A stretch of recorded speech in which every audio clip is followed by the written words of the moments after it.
Bom, nós vamos conversar hoje. Estamos recebendo aqui nos estúdios o Elias Adams, ele que é funcionário federal.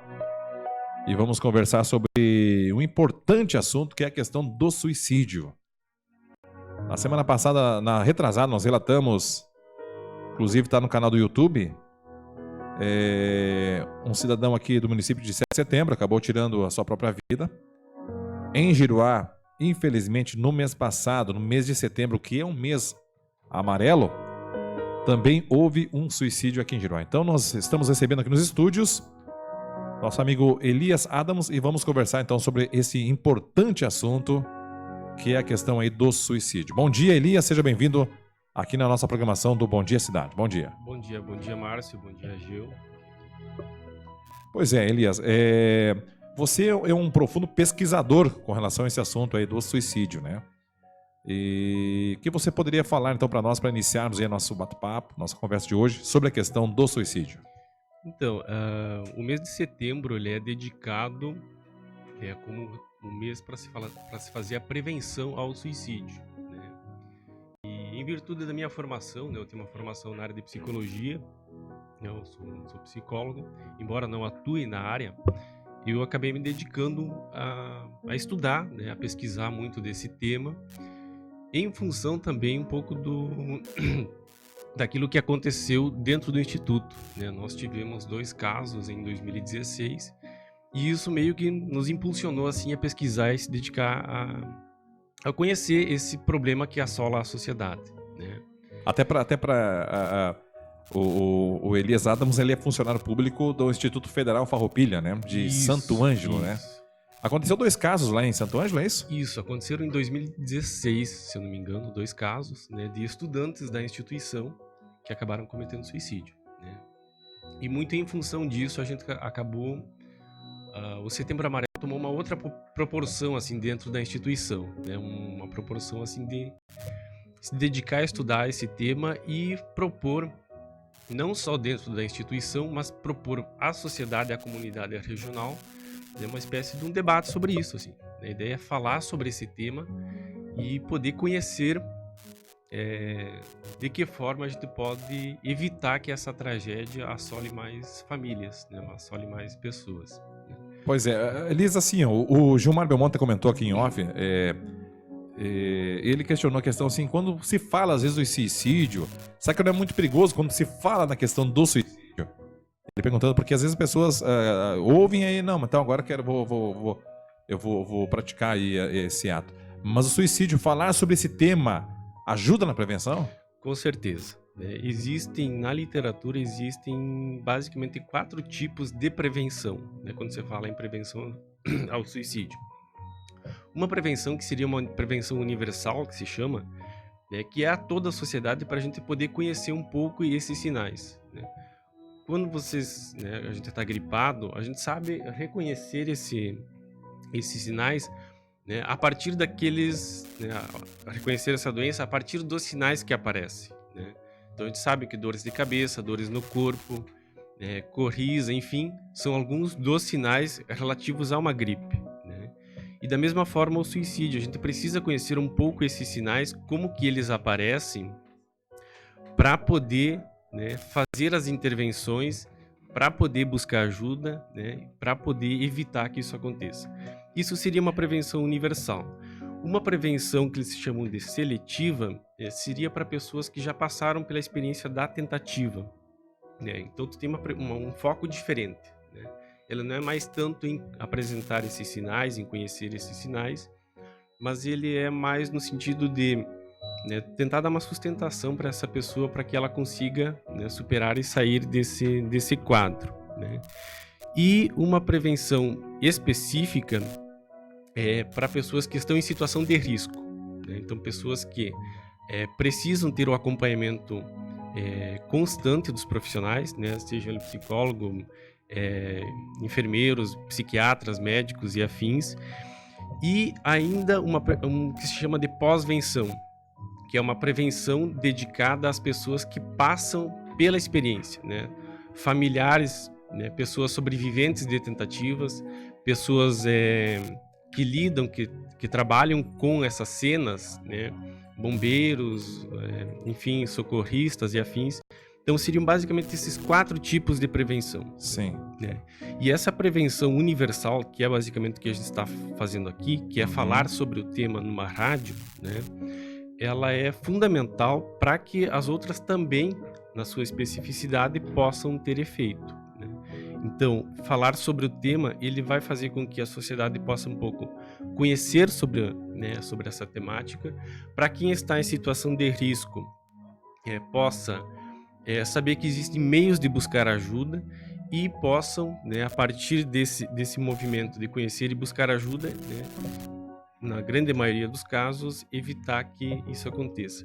Eu quero trazer um dado, Márcio, assim, a Organização Mundial da Saúde fala que de cada 10 suicídios que acontecem, 9 poderiam ser evitados se houvesse esse tipo de trabalho, assim, né, de intervenção, de monitoramento, se houvessem redes, né, de atenção eficientes, né, se o município ou o estado conseguisse dar conta, assim, de internação, CAPS, enfim, todos esses equipamentos de saúde pública. Isso é um número absurdo, assim, né? Pensar de cada 10, 9 poderiam ser evitados. Poxa vida, gente, olha, 90%. E o Brasil, assim, atingiu...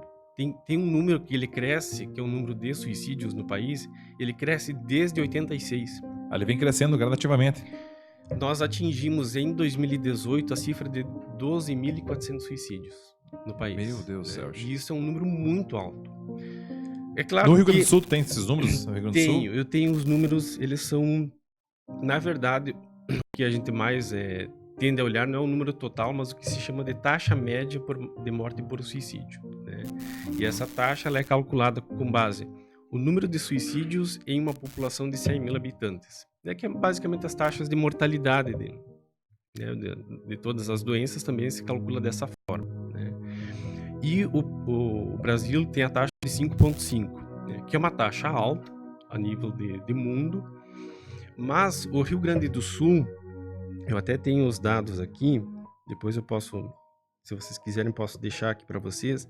O Rio Grande do Sul tem uma taxa de 14,8, que é a pior do país. Né? E tem municípios no Rio Grande do Sul que lideram o ranking nacional. Né? São 3 municípios, pelo levantamento que eu tinha acompanhado, que têm taxas superiores a 60, assim. E a Organização Mundial da Saúde coloca que quando você tem uma taxa que ultrapassa os 10, né, tu tem uma situação endêmica, que se chama.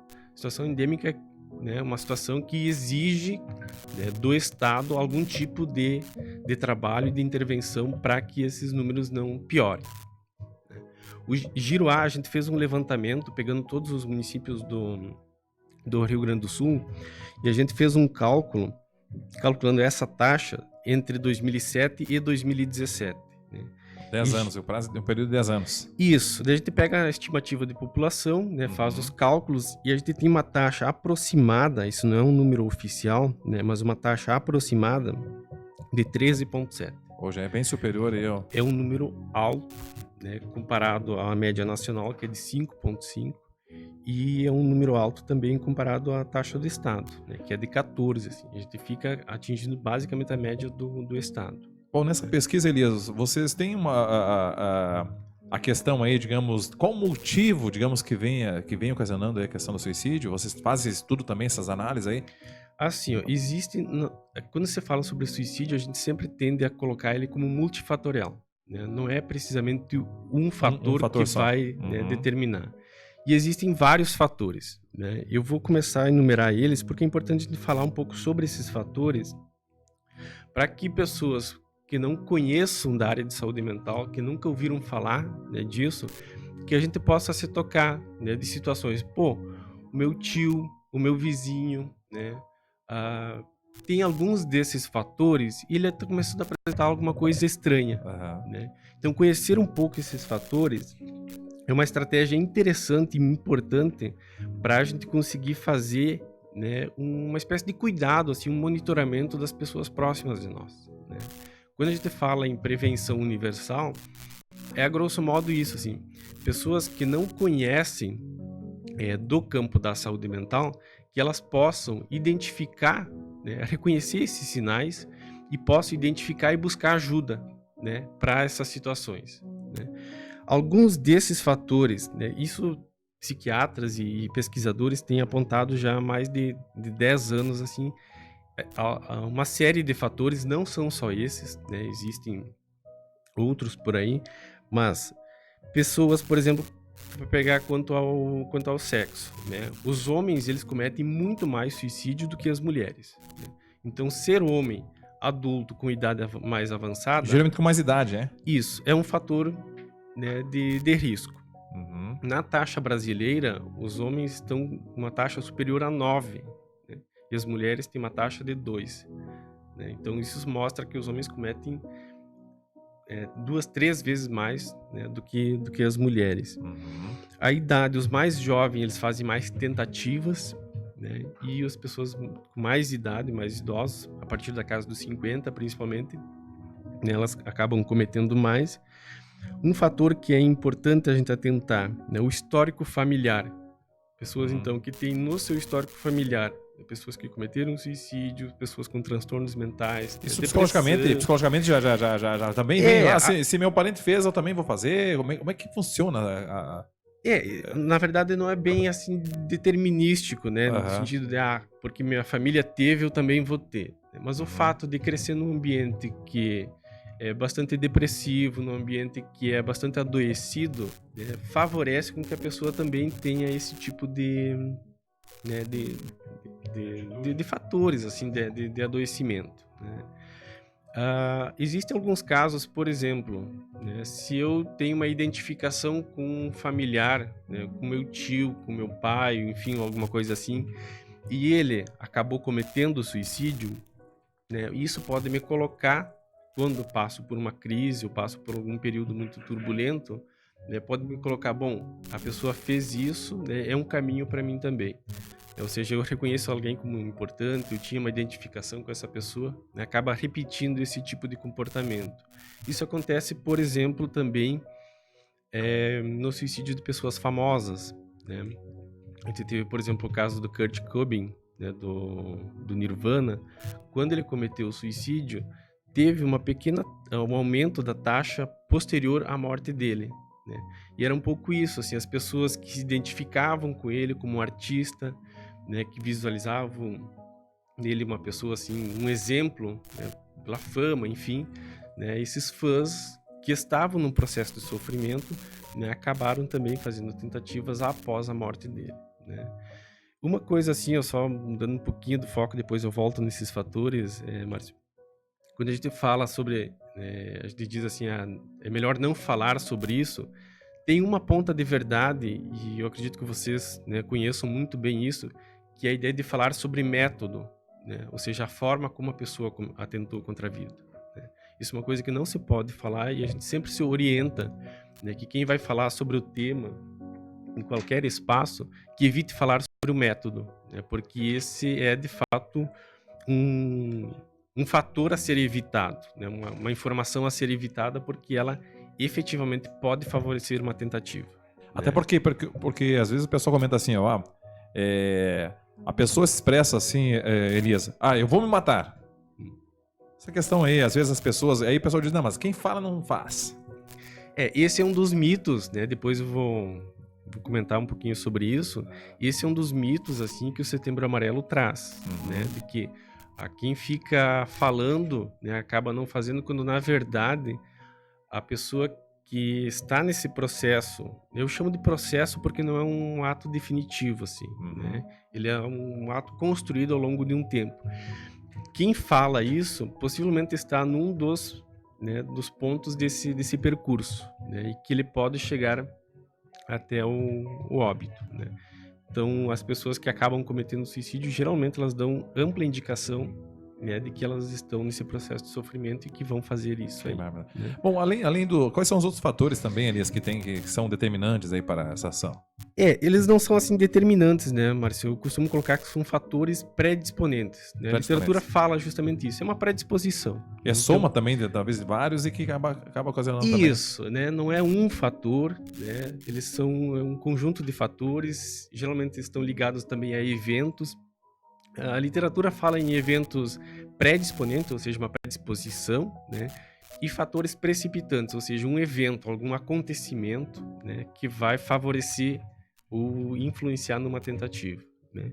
Dentre esses outros fatores, o histórico familiar, as tentativas prévias, né? Pessoas que já fizeram tentativas, né, geralmente são pessoas que precisam um pouco mais de atenção, né?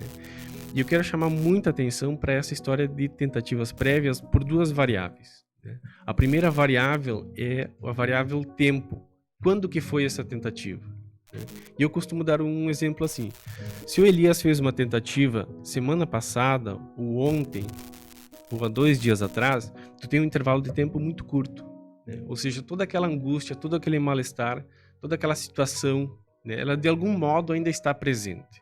Então, se você, né, que está nos ouvindo e escutar de alguém, eu fiz uma tentativa, né, eu tentei me matar ontem, tentei, né, há um curto prazo de tempo, essa pessoa provavelmente precisa de ajuda, né, de maneira imediata, né? Então, essa variável tempo, quando ela mais se afasta, ou seja, se o Elias fez uma tentativa 1 ano atrás, 2 anos atrás, tu tem uma diminuição desse risco, né? Agora, se ela é num intervalo curto, tu tem uma elevação desse risco. E uma outra variável na questão das tentativas é o grau de letalidade, né? Por exemplo, se essa tentativa foi, né, de um método em que a pessoa só sobreviveu por acaso, né? Ela utilizou um método extremamente letal, então tu tem um risco muito maior. Se ela fez uma tentativa com baixo grau de letalidade, tu tem um risco menor. Ainda precisa atenção, precisa Mas o que seria? O que seria esse baixo grau e que ela não letalidade? viria a óbito por aquela tentativa, né? A gente não Tipo, tomou uns comprimidos a mais, uma quantidade... Isso, tipo... né? Fez uma ingestão de medicação, né, que pode ser classificada como uma tentativa, no entanto, dificilmente ela viria a óbito com aquela dosagem, né? Então, isso seria uma tentativa de baixa letalidade. Alguns outros fatores, a presença de transtornos mentais, né? Então, pessoas que estão com depressão, com ansiedade, transtorno borderline e algumas outras, né? A gente costuma falar que quem está, né, tomando medicação, quem está em acompanhamento, precisa ainda, né, sempre ter esse olhar de cuidado das pessoas próximas. Não quer dizer porque ela está tomando a medicação, porque ela vai a cada 90 dias no psiquiatra ou fica sempre renovando a receita lá no postinho de saúde, que ela está boa ou está estável, né? A pessoa que está com depressão, que está com algum desses transtornos, ela ainda assim pode ter uma crise mesmo com medicação, né? E pode, dentro dessa crise, fazer alguma tentativa. E com relação a esses transtornos, também é importantíssimo atentar. Pessoas, por exemplo, que estão tomando medicação, estão em acompanhamento e de um momento para o outro elas interrompem a medicação. Elas param por conta de tomava 3, 4 tipos de medicações e ela para totalmente, né? Quando ela faz esse movimento, possivelmente ela, né, vai ter uma crise, né? E dentro dessa crise ela pode fazer uma tentativa e muitas vezes, né, nesse movimento de parar e ter uma crise, ela faz uma tentativa muito letal, né? Então é importante atentar para isso. A pessoa precisa fazer esse acompanhamento. Se ela está melhorando, né, e acha que precisa parar a medicação, isso precisa ser feito com o acompanhamento do psiquiatra, né? Ela não pode ser uma interrupção por conta, assim. Além da presença dos transtornos mentais, a literatura coloca muito a questão do estado civil, né? Pessoas que são solteiras, viúvas, acabam tendo, né, na estatística, acabam tendo números maiores de suicídio, né? Então, aquele tio, aquele vizinho, né, aquele familiar lá que estava nos seus 40, 50, 60 anos e que de um momento para o outro acaba ficando sozinho, né, ou por uma separação, ou porque ficou viúvo, enfim, perdeu a companheira ou companheiro, né? As pessoas precisam ter um certo olhar de cuidado, assim, né? Porque daqui a pouco chega, tá sozinho, não tem mais solução, não tem mais com quem conversar, e aí acaba... sim, tem esse... psicologicamente é isso? Elisa, a questão assim, de... a ideia de solidão é uma coisa que se torna muito forte, assim. Né? A pessoa já tem, talvez, um histórico, algum período de mal-estar, né, emocional, e o fato de estar sozinho, né, te coloca numa seara assim, de solidão, de abandono, e isso agrava muito um mal-estar que já vinha, provavelmente, né? Então, por isso que é importante atentar. Quando acontece isso da pessoa ficar sozinha, né, ela precisa ter o cuidado, assim, dos familiares, das pessoas próximas, né, de ir lá tomar mate, conversar. Né? Nessa pesquisa que você fez, Elias, você chegou a conversar com alguém que atentou contra a própria vida? Chegou a conversar para verificar que motivo? Olha, não tem mais solução. A única solução agora é me matar. A gente já faz algumas intervenções, assim, nesses 3 anos que eu né, trabalho com essa temática, né, eu não vou citar nomes, é claro, mas são 10 a 12 intervenções, assim, que eu fiz, né, a longo prazo, né, de acompanhar a pessoa até que ela consiga ter uma estabilidade com o psiquiatra, com acompanhamento psicológico, que não sou eu que faço, né, eu não faço acompanhamento psicológico, mas acompanhei esses casos, assim, né, alguns com tentativas e outros, né, só com a ideação, né, que são 2 coisas diferentes também. Sim, claro. Né? Mas é muito assim desse mal-estar, né, que se produz em relação ao contexto da pessoa. Né? Alguns dizem que é só uma questão neurológica, que é só do cérebro, né? A gente tende a colocar isso, assim, de que é no contexto das relações, né, no convívio com o ambiente de trabalho, com casa, né, na escola. É esse conjunto assim que de algum modo produz, né, essa situação. Além desses fatores, né, e uma coisa que a gente também precisa atentar, né, que isso é muito presente hoje, é a questão do desemprego e da aposentadoria. Né, Márcio? Assim, há uma taxa muito alta de pessoas que, né, estavam trabalhando, sustentando a sua família, né, se veem desempregados, e essa situação de, né, não ter o que dar para sua família, assim, de viver numa situação extremamente difícil financeiramente, né, coloca algumas pessoas nessa seara assim né, de pensar sobre, por fim, a própria vida. Né? Se torna-se incapaz, daqui a pouco, não estou conseguindo... Daqui a pouco alimentar meus filhos, isso aí deve ser triste, né? Deve ser muito frustrante. Né? A gente fala assim, deve ser porque é uma situação da qual a gente não compartilha, a gente não sabe o que é isso. Né? E acho que essa situação também se aplica muito, e isso a gente conhece bastante, a questão dos agricultores, né, que entram nesse processo de falência, né, perdem parte das suas terras ou entram em dívidas muito, né, impagáveis, e acabam, né, encontrando como saída, né, essa história do suicídio. Né? Tem outros fatores também, além desses já citados, Elias? Existem alguns outros fatores que a literatura coloca, né? Por exemplo, pessoas que têm característica de inibição social, pessoas muito fechadas, né? Também são pessoas que a gente precisa ter um pouco de cuidado.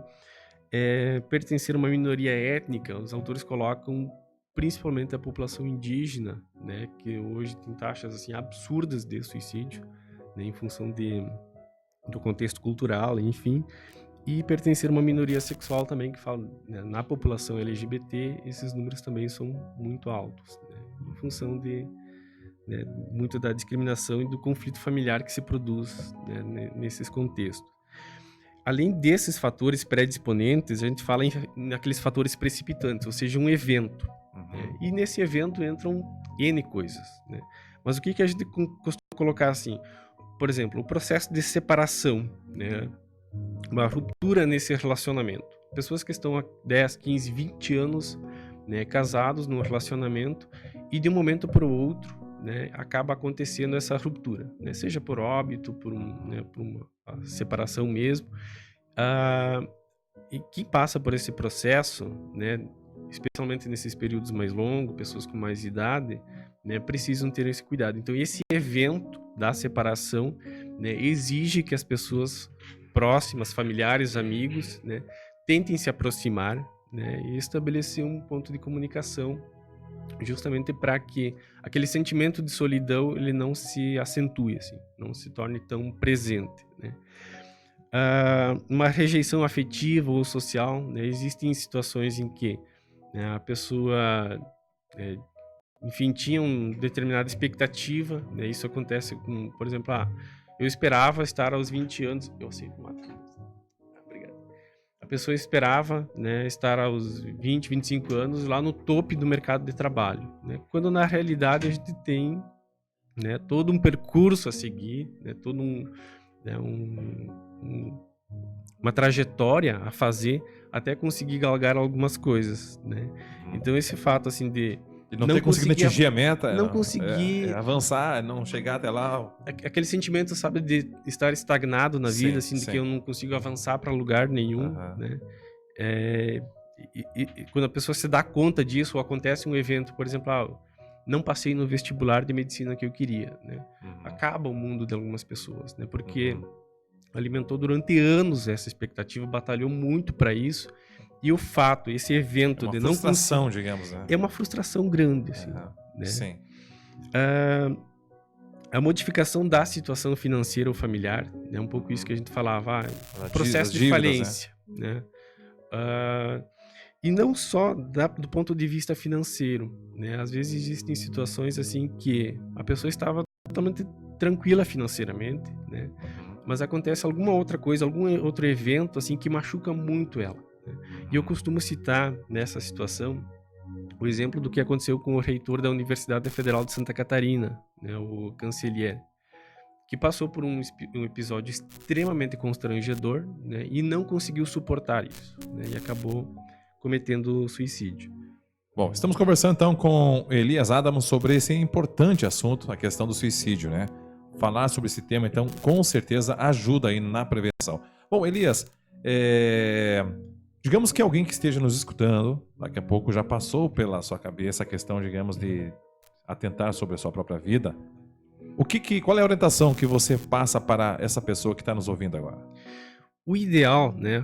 O ideal nessas situações é que a pessoa consiga ir buscar ajuda, né? Se ela está nesse processo de sofrimento, se está nesse tipo de pensamento de que a minha vida não vale a pena, eu sou um peso para os outros, né? Se está nesse processo de achar que a sua existência não vale mais nada nesse mundo, é fundamental que ela busque ajuda, né? Às vezes, e a gente costuma falar, por isso que é importante os familiares, as pessoas próximas ouvirem, às vezes esse processo de sofrimento ele é tão forte que a pessoa não tem forças, não tem coragem, não tem ânimo para ela mesma ir buscar ajuda.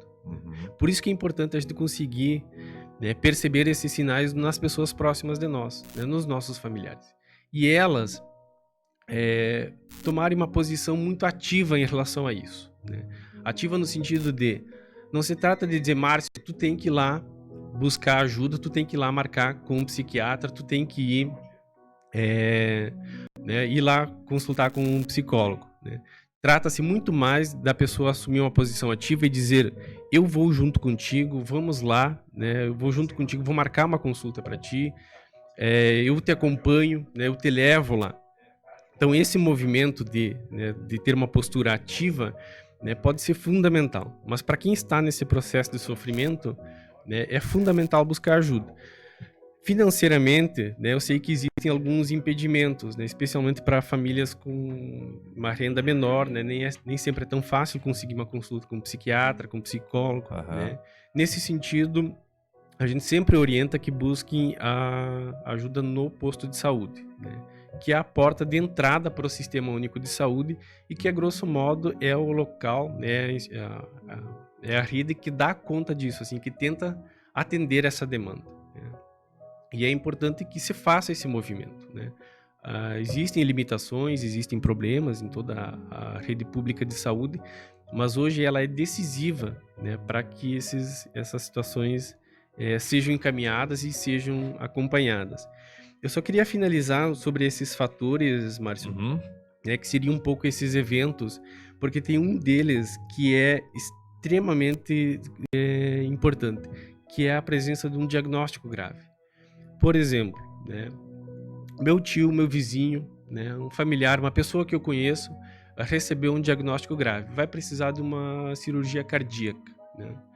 O fato dela receber esse diagnóstico, dela saber que ela vai precisar passar por um procedimento, né, que as chances de vida são baixas, faz com que ela, né, cogite muitas vezes evitar toda essa tragédia, e ela faz uma tentativa. Isso vale também muito para diagnósticos que são dolorosos. Por exemplo, a presença de câncer. Ao invés de eu passar por todo aquele sofrimento de quimioterapia, né, passar por todo esse processo de angústia, de mal-estar, né, a pessoa acaba entrando nesse processo depressivo, né, e atenta contra a própria vida.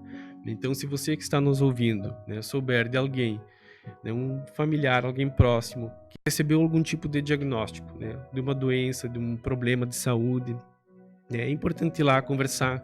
Como é que tu tá te sentindo com relação a esse diagnóstico? Não pode se sentir sozinho nesse momento, né? Tem que estar junto, tem que estar dando força, incentivando, apoiando. A presença das pessoas, né? Isso a gente tem colocado assim, ela tem que ser uma presença genuína, assim, de fato se importar, né? De fato ir lá, compartilhar do chimarrão, né? Estar disposto a ouvir o que a pessoa tem a falar, estar disposto a ouvir o que ela tem a se queixar, né? Claro. E isso é muito forte no mundo masculino. A ideia de que o homem não chora, né? Pô, se o teu vizinho tá mal e ele precisa chorar, deixa chorar, né? Isso é importante para ele. É um processo de sofrimento e isso precisa sair.